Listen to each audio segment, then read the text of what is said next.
인생의 마지막 길을 책임져 준다는 상조업체. 하지만 부실 경영으로 폐업하는 업체들이 생기면서 소비자들을 불안하게 했었죠. 그래서 정부가 상조업체 자본금 요건을 강화했는데 기준에 못 미치는 업체들이 문을 닫게 됐습니다. 구체적인 내용과 소비자 피해 구제 대책을 전별 변호사와 알아보겠습니다. 어서 오십시오. 이 상조업체 부실 때문에 그동안 참 문제가 많았잖아요. 이 최근 상조업체들이 폐업하면서 납입한 그 납입금을 돌려받지 못하거나 해약하고 싶을 때 해약 환급금을 제대로 지급받지 못하는 등의 피해가 다수 발생을 하고 있는데요. 상조업체는 대부분 회원들이 매달 지급하는 돈을 모아 사업을 하는 선부식 할부 거래업체입니다. 그렇죠. 그래서 상조업체의 특성상 탄탄한 자본력이 필수이지만 소비자들이 이를 알 수 없는 경우가 대부분이기 때문에 이제 회비에만 전적으로 의존하는 경우가 많았습니다. 이처럼 상조업체의 자금 조달력이나 회비 관리에 관한 부분이 어떻게 이루어지고 있는지 알 수 없기 때문에 문제가 되어 왔는데요. 또한 무리한 홍보나 위험한 투자 등으로 폐업에 이르는 경우도 굉장히 많습니다. 실제로 최근 3년간 폐업한 상조업체가 85개이고요. 이로 인한 피해자는 31만 명에 달합니다.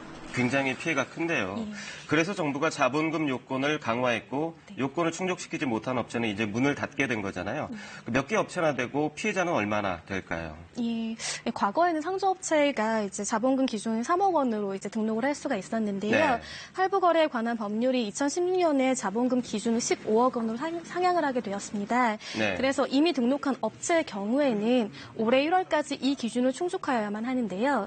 이에 따라 공정거래위원회는 지난 1월에 자본금 증액 기준인 15억 원을 충족하지 못한 15개 업체를 등록을 말소하겠다라고 밝힌 바가 있고요. 근데 이 업체들을 보니까 대부분 회원 규모가 400명 이하의 소형이고요.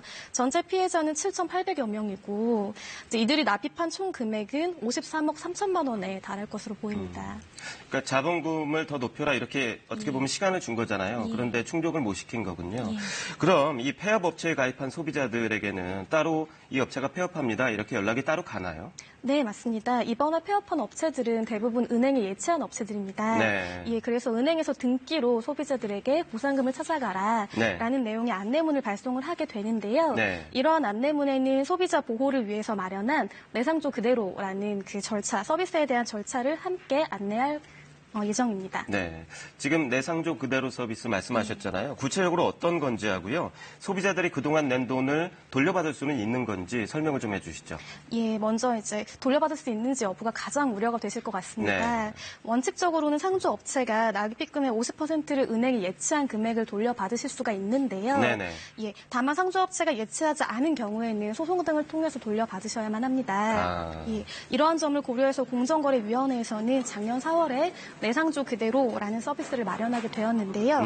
이에 따라 소비자들이 폐업한 상조업체가 예치한 금액을 그대로 이제 내상조 그대로에 이제 참여한 업체에게 납부를 하게 되면요, 그 업체에서 이제 예전에 본인이 가입하셨던 서비스와 유사한 서비스를 받으실 수 있게 됩니다. 다만 이제 폐업한 업체가 예치하지 않은 경우들이 있는데요. 그래요? 그렇게 되면 그 부족분의 50%는 또 소비자가 납부를 별도로 하셔야 합니다.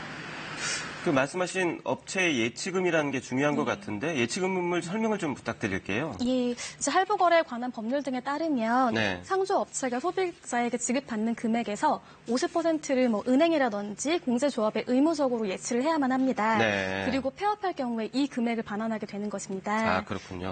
그런데 문제는 상조업체가 선수금을 지급을 받고 이 중에 50%를 직접 납부하는 것이기 때문에 마음만 먹으면 납부하지 않아도 이제 막을 방법이 없었던 것입니다. 그래서 많은 문제가 발생하게 되었습니다. 그게 뭐 강제 조항 같은 게 없었나 보죠? 사실은 의무 조항입니다만 이제 이것을 회피하게 된 것이죠. 그렇군요. 이 예치금이 없을 경우에 절반을 가입자가 부담한다 이렇게 말씀하셨잖아요. 그럼 결국에 낸 돈의 절반이 어떻게 보면 날아가는 셈인데 이 부분을 다른 방법으로 돌려받을 수 있는 길은 없나요? 이 부분은 개별적으로 소송을 제기하셔서 지급을 받으실 수가 있는데요. 사실은 뭐 손해배상 청구라든지 적립금 반환 청구라든지 부당이득금 반환 청구 등의 형태로 제기가 가능합니다만 소액이었기 때문에 포기하시는 경우가 굉장히 많았습니다. 그런데 피해 금액이 3천만 원 이하일 경우에는 소액 심판 청구라는 절차를 통해서 보다 신속하게 받으실 수 있으니까요. 이 점도 함께 기억해 주시면 좋겠습니다.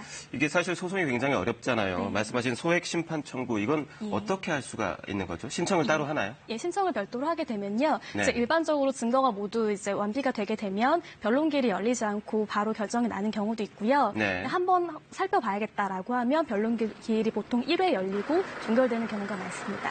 아, 그러니까 그 기존에 정해진 소송 절차보다는 훨씬 간단하게 맞습니다. 절차를 끝낼 수 있는 거군요. 예, 예. 그럼 이 상조업체로 인한 피해가 반복되는 걸 막기 위해서 말씀하신 예치금이 굉장히 중요할 것 같은데요. 이 부분은 지금 어떻습니까?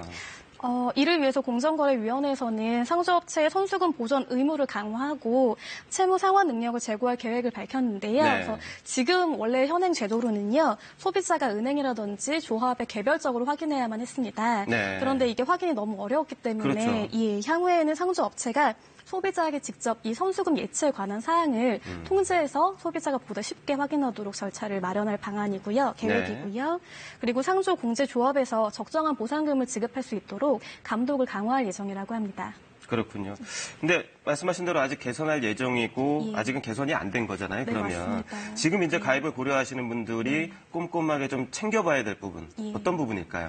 일단 가장 중요한 것은요. 해당 업체가 공정거래위원회에 등록이 되었는지를 살펴보셔야 하는데요. 네. 굉장히 간단합니다. 아, 그래요? 예, 공정거래위원회 홈페이지에서 정보 공개 페이지라는 것이 있고요. 네. 여기서 선불식 할부 거래업자를 검색하셔서 이제 정보를 보시면 되는데요. 네. 소재지라든지 영업 상태, 상품은 물론 재무 현황이나 선수금 보전 비율까지도 나오니까요. 네. 이와 같은 점은 반드시 확인하시는 것이 좋습니다. 네. 또한 계약서와 약관도 살펴보셔야 하고요. 네. 특히 이제 이 상품이 일반 상품과 결합되는 경우들이 있는데요. 네. 이러한 경우에는 결합 상품이 중도 해지가 되면 납입한 상조 상품에 대한 해약 환급금이 없는 경우가 발생하기 때문에 이 점도 반드시 살펴보시기 바랍니다. 방금 공정위에서 쉽게 확인할 수 있다고 그러셨는데 아까 나가는 걸 보니까 선불식 무슨 거래업자 이렇게 표현되어 있더라고요. 예, 맞습니다. 보통 예. 시청자들이 알아듣기 예. 어렵잖아요. 예, 예. 이런 단어부터 상조업체로 좀 바꾸면 맞습니다. 좀 이해하기 쉽지 않을까 이런 생각이 듭니다. 예, 오늘 설명 잘 들었습니다.